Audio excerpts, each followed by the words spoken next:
Үгүй хариуцлага хүлээлгдэг энэ тэр янз бүрийн асуудлууд их бий. Тэгэхээр өнөөдөр хүүхэд гэдэг маань бол ерөөсөө гэр бүлийнхэн орчинд өсөж хүмүүжиж байх ёстой. Энэ бол одоо хамгийн шилдэг арга барил л да. Тэгэхээр ийм хүүхдийн эсрэг, хүүхдийн эрхийг зөрчдөг, хүүхдийн эсрэг одоо хүчирхийлэл үйлддэг тэр хүмүүсийг засаж залруулах дахид тийм зөрчил гаргуулахгүй байх. Тэрнийг ухамсарлуулах үүднээс л их ажиллах ёстой тийм ээ. За тэр бол яг эрүүгийн хариуцлага хүлээлгээ шоронд явуулаад торгоод ингэдэг бол тэр зүгээр зөвхөн тэр зөрчил гаргасан хүндээ л одоо хариуцлага нэгдүүлж байгаа хэлбэр.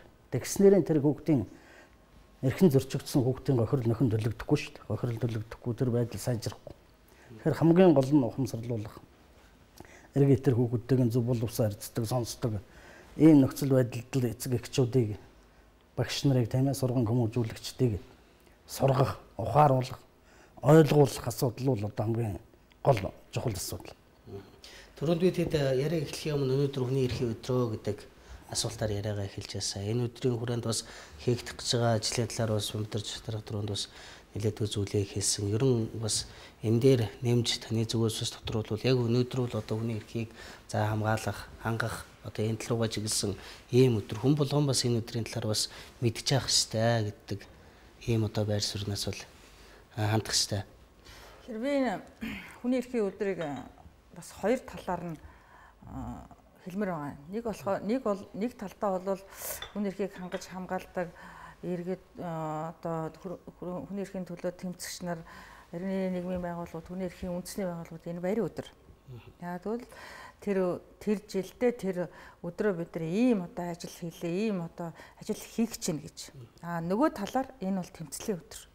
Яа тэмцлийн өдөр гэж юм. Тэгэхээр болохгүй байгаа асуудлуудыг нийгэмд, улсад гаргаж тавьж тэр асуудлыг бид нар ингэж шийдвэрлэх гэж байна гэж ингэж одоо тэмцлийн төлөвлөгөө одоо үйл ажиллагаагаа тодорхойлж гаргадагаараа энэ бол тэмцлийн өдөр гэж хэлж болно. Тэгэхээр жил болгон түрүүн Бямбатар ярьсан жил болгон өөр урайтай байдгаа гэдэг. Тэгэхээр энэ жилийн урайч тэр ер нь дараа жилийн үйл ажиллагааны төлөвлөгөөч тэр бидний одоо энэ 12 жил Монгол улсад үйл ажиллагаа явуулсан хүний эрхийн үндэсний байгууллагын хувьд бол бид нар хэд хэдэн объектээр бол анхаарлаа нэлээд төвлөрүүлж ажилласан байдгийг. Тэр нь бол яг энэ олон улсын пактын дотроо хамрагдах хүрээгээр нь авч үзэх юм бол иргэний болон улс төрийн эрхийн тухай олон улсын пактын зөвлөл заалтыг хэрэгжүүлэхийн төлөө бол комисс үнэхээр одоо Монголд идэвхтэй үйл ажиллагаа явуулж байгаа байгууллагуудын нэг. Тэр нь би юу хийжлэх гэдэг нь тэгэхээр энэ хууль сахиулах байгууллагын албан хаагч нарын хүний эрхийн мэдлэг ойлголтыг дээшлүүлэх, тэд нар тасралтгүй одоо сургалт сурчлагын үйл ажиллагааг явуулах, тэр хүмүүс тэнд ажиллаж байгаа хүмүүсийн хүний эрхийн мэдлэг ойлголтыг цаг тутамд ингэж мэдрэмжтэйгээр хандах үйл ажиллагааг л явуулахад чиглэсэн гол үйл ажиллагаа байлаа. Тэгээ энэ үйл ажиллагааныхаа хүрээнд ч гэсэн бид нар энэ нэгд өдөр одоо өнөөдөр бол хуулийн хэлтийн байгууллагуудад зориулсан томоохон хэмжээний хоёр ном одоо гарын авалгыг бид нар хүлээлгэж өгч чинь. Тэр нь болохоор нэг нь Монгол улсын засгийн газарт болон дэлхийн улс орнуудад нэгдсэн улсын байгууллагын эрүүдэн шүүлтийн эсрэг хорооны тусгай хэлтгэгч Манфред Новакийн айлчлалын дагуу өгсөн зөвлөмжүүд. Тэр зөвлөмжийг улс орнууд яаж хэрэгжүүлсэн талаарх хэрэгжилтийн тайлан бол өгж байгаа. Энэ бол адил тогтолцоотой 8 орны зөвлөмж одоо хэрэгжилтийг бид нар орчуулсан. За энэс би юу хэлэх гээд байна гэхээр тийм улс зөвлөмж авсан улсууд ингэж одоо үйл ажиллагаагаа хэрэгжүүлдэм байна гэж нэгдүгээр хууль хяналтын байгууллага, хууль тогтоогч нарт энэ мэдээлэл очих хэвээр. Хоёрдугаарт манайхтай адилхан хууль хяналтын байгууллагын тогтолцоон дотор нь өөрөө хүний эрхийн зөрчлүүд адилхан байгаа даа. Тэгээ тэр адилхан тогтолцоог бидний хүсэж байгаа одоо нөхцөлд энэ хүмүүс яаж шийдсэн бэ энэ улс орнууд гэдэг дээр бол 8 улс орныг сонгож авч гэсэн ийм хэвлэлт байна.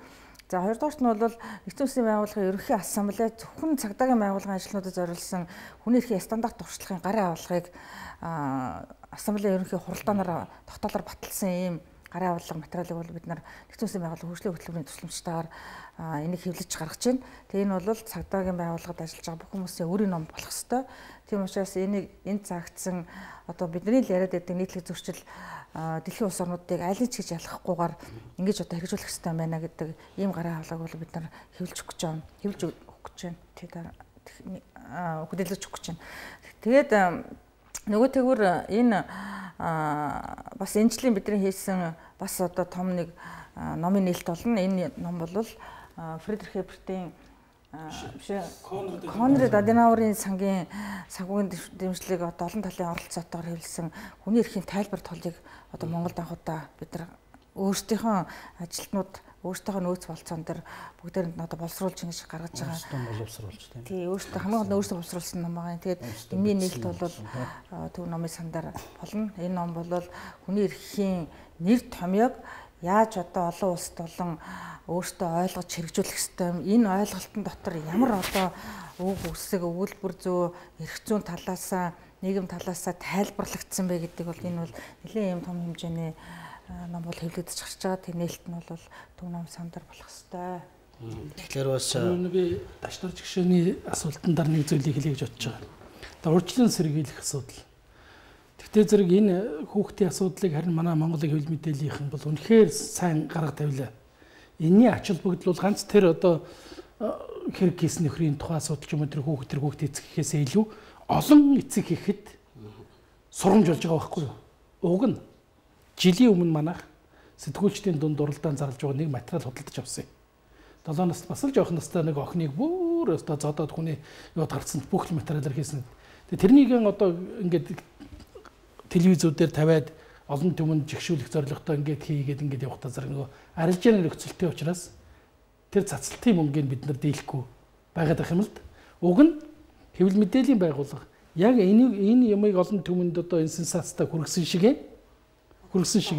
тэр юмныг одоо зармыг аваад ингээд хийгээд байдаг бол бас их ач холбогдолтой байхгүй юу? Би Дашнар жигшүүн сая одоо хэлсэнгүү хэлэх болов гэж бодож байсан. Тэр югтэй зэрэг манайд нэг хүүхэд өөрөө гомдол гаргаж ирсэн байгаа юм. Тэгээ тэрийг Дашнар жигшүүн шалгаад тэгээ яг тэр гэрүүлийн хүчирхийллийн эсрэг хуулийн дагуу шүүхэд асуудал тавиад тэгээ тэр бол яг тэр гэрүүлийнхээ хувьд бол одоо манай тэр явуулсан Дашнар жигшүүн тэр явуулсан үйл ажиллагаа тэгээ шүүхийн шийдвэр гаргуулсан үйл ажиллагаа бол үнэхээр ач холбогдолтой болсон байхгүй. Нөгөө одоо хүчирхийлж яасан тэр наг зах нь одоо Дашнар жигшүүнд үгүй энэ одоо ийм байд юм байна. Би бол үнэхээр одоо ойлголоо. Дахиад бүр чин сэтгэлээсээ байна гэдэг. Тэр харагддаг шүү дээ. Тэгтээ зэрэг чинь уг нь соён гэгэрүүлэх, сурталчлах, ойлгуулах тэр үйл ажиллагаа бол энэ ялангуяа гэрүүлийн хүчирхийлэлд их ач холбогдолтой байна. Тэр хагцуулах, салгах, шийтгэхээс илүү. Ер нь ингээд хараад тахлаар иргэдийн зүгээс за тухайлах юм бол миний хувьд гэхэд би одоо эрхээ хамгаалуулах гэдэг юм уу одоо хангуулах ёстой гэдэг юм байр сууриас хандаад байдаг болохоос нөгөө үүргээ дандаа мартаад идэх юм гэсэн нэг зүйл харагдаад байдаг л да. Тэр би зүгээр нэг зүйл гэдэг. Энэ манайхан аргачлахгүй юм а. Яагаад юм байсан бөхтэй одоо бид буруулан социализмын үед албаажаас улсууд. Тэр үед чи эрхийн тухай үндсэн хуулинд одоогийн үндсэн хуулинд байгаа бүх эрхүүд байсан юм шүү. Харамсалтай тэрний хэрэгжилт байхгүй болсон болохоос. Бичиг дээр бичээстэй байсан. Социализмын үед яадаг байсан бол иргэний үүргийн биелж шалгадаг байсан байхгүй юу? Эрх. Үндсэн заасан эрхийн тухаас дандаа үүрэг. Иргэний үүргийн биелэлтийг хороо хорны орно. Албан газраар нь. Одоо жишээлбэл одоо төрд ажиллаж байгаа хүн хүүхэд нь хүмүүжлэг бол би иргэний үүргийн биелүүлээгүй гэж авахулдаг байлаа шүү дээ. Ийм сэтгэлгээтэй явсан ард түмнийг эргээд эрхийн асуудал яригдсан нэг үүрэг хайч уу гэдэг ингээд байдаг. Яг агуулгаар наваад зөвхөн хүний эрхийн асуудал ч өөрөө үүрэг хариуцлага хоёроо өөртөө агуулж идэг байхгүй юу? Чи өөрийнхөө эрхийг бусдын эрхийг көсөрдүүлэхгүйгээр эдлэл гэж байгаа. Гэхдээ зэрэг хүн нийгэмд амьдардаг учраас миний эрх хэрэгчлээ бол хуулиар юм уу төрийн байгууллагын үйл ажиллагаар хязгаарлагдахгүй. Миний эрх хэрэгчлөө хуулийн хүрээнд хууль заасан тэр эрх хэрэгчлөө маань нөгөө хүний эрх хэрэгчлөөр хязгаарлагдаж ингэхдээ зэрэг би эрхээ эдлэхдээ үүрэг хүлээж л байгаа байхгүй юу? Маш их олон талаас. Тэгээ зүгээр ер нь үндсэн хуулийн заасан үүргүүд биелдэ журам төрөгч вэ, үндсэн үүрэгч вэ. Тэр бол зовлонгүй хэрэгжиж байгаа, татвар төлж байгаа юу, төлж байгаа журам төргүүд ч гэсэн зэрэг аль хааж байгаа юу, хааж байгаа гэх мэтлэн журам төрөг дээр хүүхдээ хүмүүжүүлэх ёстой, эрүүл мэндийг хамгаалах ёстой энэ бол болоод байдаг. Зөвхөн хүмүүсийн нэхэд байдаг юм хүүхдээ зэрэг чи дэндүү эрхээрээд нийгэмд хүлээсэн үүргээ биелүүлэхгүй байна гэж. Үнэхээр эрхийн зөв эдлүүлж чадах юм бол тэр хүн үүрэг хариуцлага үнэхээр ухамсарлаж чадчих. Өнөөдөр ингээд хэвлэл мэдээлэлээс ингээд сайтууд ингээд ухаал харж хахад нөгөө ижил үүснүүдийн асуудал их яригддаг л да. Хамгийн ноцтойгоор одоо эрхэн зөрчигддөг улсууд бол бид л байдаг гэл. Тэгээд хэн яриад хэн бичээд байгаа нь гэдэг ингээл олон талын мэдээллүүд байдаг. Энэ улсуудаа бас одоо эрхийг хангах гэдэг юм уу? Энэ талаар ерөн яг ямар ажлууд хийгдэж явдаг юм болоо? Энэ талаас асуудал. Үнэхээр энэ зөв асуудал. Ягаад гэвэл тэр нодны намар би Бангкокт хуралд очив. Хуралд очихдоо яг энэ бэлгийн цөөнхийн асуудлаар Монгол Улсын хүний эрхийн үндэсний комисс юу хийж гэнэ энийг одоо бидэнд мэдээлж гисэн. Тэгээ би очиод шууд л хэлсэн. Хүний эрхийн үндэсний комисс юу ч хийж чадахгүй байгаа гэж. Боломжгүй. Яагаад боломжгүй вэ нөхөд зэрэг энэ нийгмийн сэтгэлгээг бүрдүүлээг байхад энэ асуудлыг гаргаж тавих юм бол тэдэнд тусалхоос илүү усуулаад байна. А энэ хүмүүсийн бидэнд тавьж байгаа гомдлоо юу вэ нөхөд зэрэг тэр гадуурхалт тэр ялгуурлал чинь гэр бүлийн хүрээнд болоод байгаа байхгүй юу? Яг тэр хүмүүстэй уулзахтаа зэрэг ах дүүс нь гэр ээж аав нь хань ижил нь найз нөхд нь. А нийгэм мэдэхгүй учраас нийгэм тэр улсууд тэр ойр дотны улсууд тэгж одоо эмзэг хандж байгаа юм чинь нийгэмд энийг гаргаад тавьчих юм бол бүр хүлээж авахгүй. Айгууд бол чулуу мод шидэж одоо жишээлбэл дамчаагааг нэг молон тогос хүүхдүүд чулуу шидчихсэн гэж байгаа үстэй. Энэ чинь нийгмийн сэтгэл. Тэгээд бид нар тийм асуудал тавьсны дараагаар Аз номхондлоо бүсийн чуулган хэмжээд метр чуулганд очих. Тэр чуулганаас тодорхой одоо мөнгө төсвөлээ та нар энийг шалгалт хийгээд гисэн. Энэ судалгаа шалгалтын ажлыг оюун чимэг гишүүнээр ахлуулаад бид нар энэ жил ингээд дуус одоо тайлан бичиж байгаа. Оюун чимэг гишүүний тайлангийн талаар тодорхой хэлнэ. Тийм учраас өнөөдөр энэ дээр Монгол улс юу хийх ёстой вэ гэдэг зэрэг аажимдаа сэтгэлгээг нь бүрдүүлэх ёстой байхгүй юу? Бид нар анхудаа энийг зоригтой ярьж эхэлж байгаа. Би одоо оюун чимэг гишүүн сүүлийн үед телевизээр нэлээд чанга яриад байгаа. Айгууд бол нэг хэсэг байна оюун чимэг гэрн юу болчиход нэг ийм юм асуудал яриад байна уу гэдэг ингээ эмзэглэж байгаа байх гэж бодож байгаа. Гэхдээ зэрэг нийгэм тэр эмзэглэхгүй энэ угаасаа нийгэмд байдаг үзэгдэл арчилсан орнуудад энийг хүлээн зөвшөөрсөн шүү. Энд битгий тэгээрэ гэдэг юмыг эхлээд бүр энэ судалгааны үндсэн дээр хүн амын юунд ямар ч байсан цочрогдохгүй болгох хэрэгтэй байхгүй. Тэр ажлыг бид эхэлж байна. Оюун чимэг гишүүн талаар яг энэ бэлгийн цонхын холбоотой асуудал дээр бид нар бол хүний эрхийн комисс 2004 оноос эхлээд тодорхой хүрээнд, тодорхой бүлгийн хүрээнд, тодорхой хүмүүсийн нуунд сургалтууд хийж исэн байгаа. Ер нь бол тэгээд яг тэр сургалтуудын дээрээс ингээ хараад тахлаар яг өөрсдийнх нь ярьж байгаа асуудал бол нэлээд юм нийгмийн шин чанартай проблемууд яриад байдаг юм л да. Тэгээд 2009 онд олон улсын байгууллагын зүгээс Монголд хэдэг энэ төрийн бас байгууллага гэсэн санал санаачлал гаргасан юм билээ.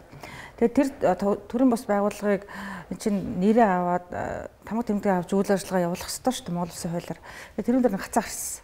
Юу гэж гацаа гарсан гэхэлэр та нар залуучуудыг буруу зүйл дуруу татах гэж байна. Өгч байгаа нэр томьёо чинь бол монгол хэлэнд үл ойлгох ийм нэр томьёо та нар өгөх гээд байна гэдэг тэгийг тухайн үеийн хууль зүйн тавьж исэн юм байна. Тэгээ энэ бол олон улсад бол маш их одоо маргаан дэгдсэн. Яа тэгэхээр хүний одоо эвлэлт нэгдэх эрхийг Монгол улсын засгийн газар одоо барихгүй байна гэд яг тухайн үед бол одоо олон газраас надад мэйл ирсэн л дээ. Тэгээ энийг төрийн бас байгууллага байгуулах гэж байгаа энэ хүмүүстэйгээ яриад ямар нөхцлөөр энэ асуудлыг дэвшиж гаргаж тавих вэ гэд. Тэгээд энэ асуудлыг бол тухайн үед ерөнхийлөгчийн хүний эрхийн болгон зөвлөх байсан одоо боловсрол соёл спорт аялал жуулчлалын яамны сайд оюун гэрэлтэй бид нар нийлээд энэ асуудлыг бүртгүүлэх асуудлыг хэнийг нэг тавьсан юм байна. Тэгээд энэ төрийн бас байгууллага бол LGBT төв гэж нэртэйгээр анх байгуулагдсан. За энэний дараагаар бол тэр төрийн бас байгууллагатай хамтраад ажиллахад нөгөө яриад байдаг проблемууд нь арай жоох юм цэгцэрч орж ирж байгаа хгүй ямар байдлаар энэ үйл ажиллагаа явуулах вэ гэдэг. Тийм учраас 2010 онд нэгдсэн улсын байгууллагад Монгол улсын засгийн газрын хүссэн хүний эрхийн илтгэлийг хилцээд гарсан зөвлөмжийн нэг хэсэг нь бол энэ үзэн ядалтаас үүдэлтэй энэ гэмт хэрэг тэнд өртөж болох субъектүүд нь бэлгийн эжилчиг баримжаатай хүмүүсийн эрхийн асуудлыг Монгол улсын засгийн газар анхаарах ёстой гэсэн зөвлөмжийг өгсөн. Тэгээ тэр зөвлөмжийг бол хүний эрхийн үндэсний байгууллага шууд одоо биелүүлэх ийм үүрэггүй чиглэлээ гэсэн энд хүний эрхийн асуудал яригдж байгаа учраас ямар ч байсан Монгол улсад анх удаа энэ бэлгийн эжилчиг баримжаатай цөөнхийн эрхийн асуудлыг судалж гаргаж ирэх нь зүйтэй байна гэд яг ийм чиглэлийн үйл ажиллагаа явуулдаг төрийн бас байгууллага өөрсдөр нь бидний судалгаа хийлгэж байгаа. За мэдээ судалгааны дотор бол нийгмээс ямар хандлагатай байгаа, хатан амар цэцнээс ямар хандлагатай байгаа, хамт олонны дунд ямар байх ёстой, сурч боловсрох эрх, хөлбөмбөглөх эрх, харилцах, эвлэлт нэгдэх энэ бүх эрхийн хүрээнд энэ асуудлыг анх удаа судалж гаргаж ирж байгаа. Нэг хоёрдугаарт нь үүнтэй холбоотойгоор бас нэг хийж байгаа судалгаа бол энэ групп чинь өөрөө энэ бүлэг хүмүүс маань өөрөө маш эмзэг. Тэгээд энэ дээр бол нэг яригддаг асуудал байна. Хэдийхээ тухайн асуудал байна. Тэгээд тогтоо хүмүүсийн асуудал судалдаг, хариуцдаг олон улсын байгууллага, төрийн байгууллага, төрийн бүсийн байгууллага зөндөө байна шүү дээ.